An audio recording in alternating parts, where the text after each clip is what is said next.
We've all heard of the term emotions get stuck in the body, but what does that mean? And more importantly, how do you work with them without forcing yourself to process everything at once? If you've ever felt emotional hangovers, sudden surges, or crashes that just don't match the moment, then this video is for you. Because often it's not about weakness, it's about incomplete nervous system cycles. So, emotions get stuck for a few key reasons in the body. First of all, the impulse just wasn't safe to express. So if, for example, anger just wasn't allowed when you were a child, or sadness was dismissed, or maybe your fear just had nowhere to go, your system learns quickly.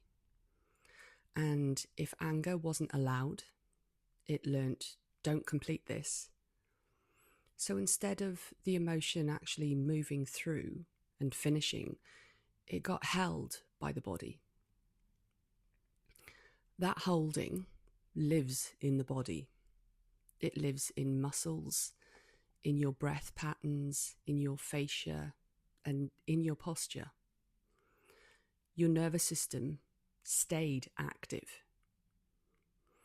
It never received a clear signal that the danger or the stress that it was actually over. So instead of a wave of emotion and then the body settles, it became a wave of emotion, brace, because we shouldn't actually feel this, and this then just goes around and around in a loop. The energy rises, but it never fully drops.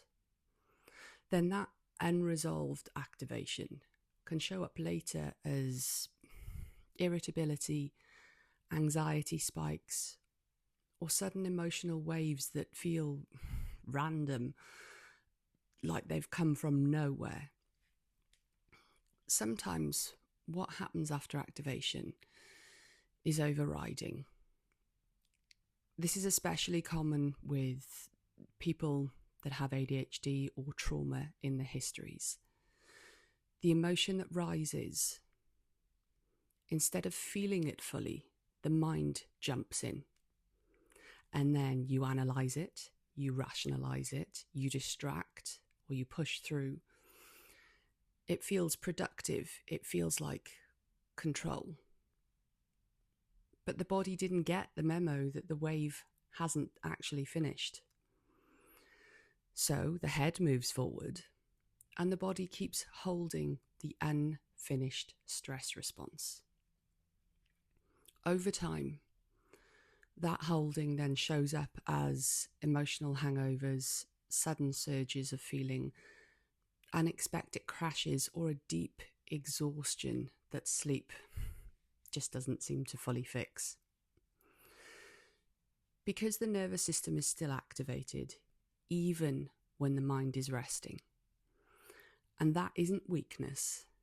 It's simply an incomplete motion in your body that's just trying to finish. So what happens when an emotion actually completes? You usually notice physical shifts.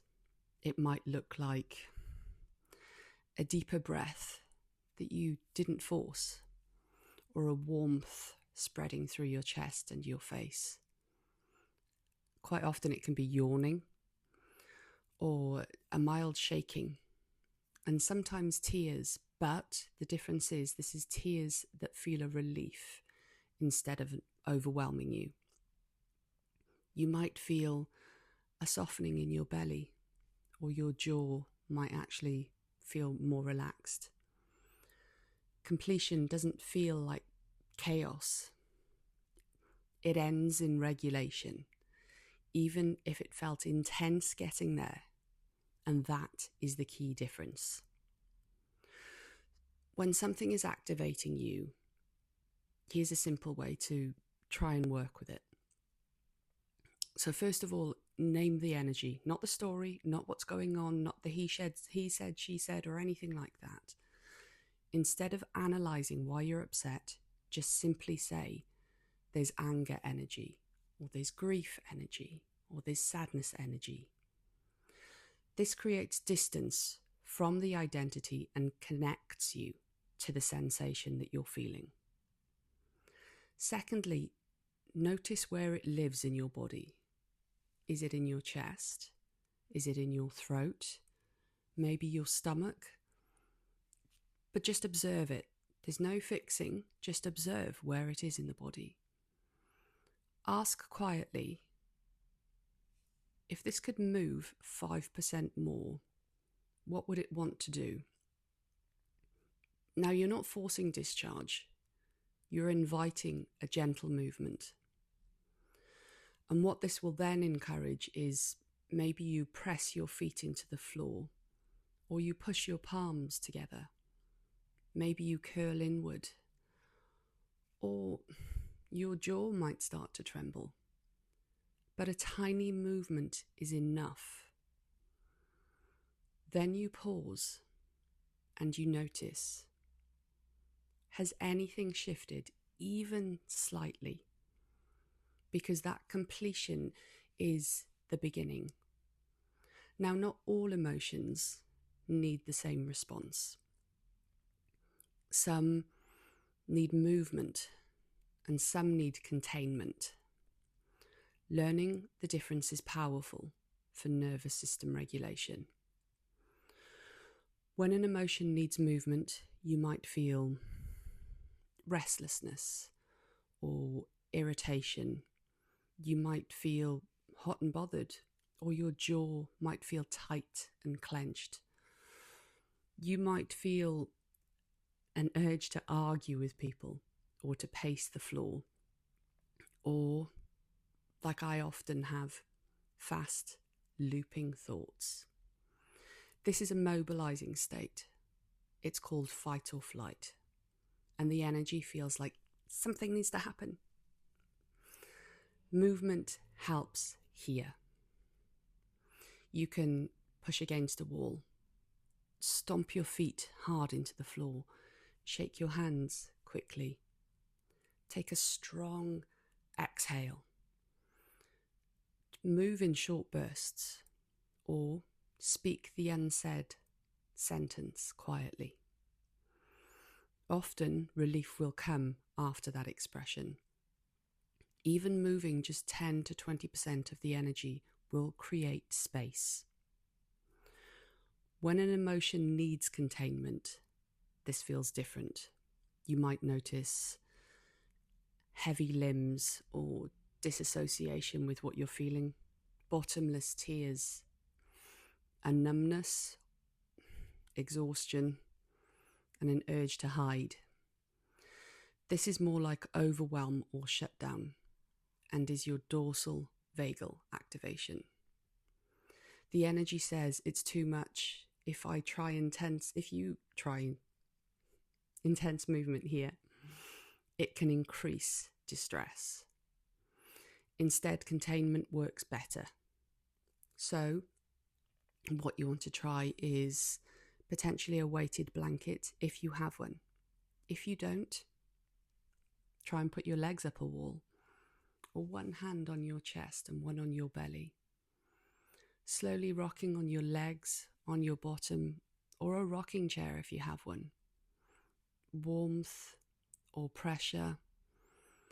These states need safety first, not discharge. You don't need to process everything. You don't need to complete every emotion at once.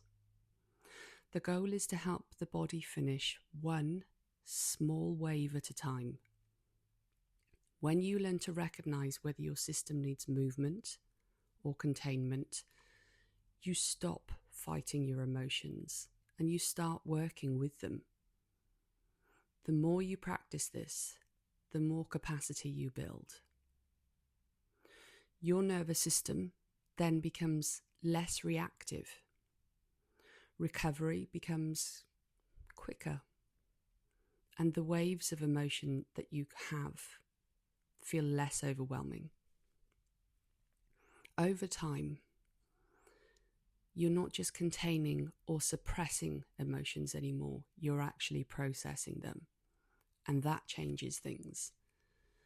Because when your energy isn't constantly tied up in unfinished stress responses, you move from surviving to having space, clarity, and energy to engage with your life again. Be kind to yourself.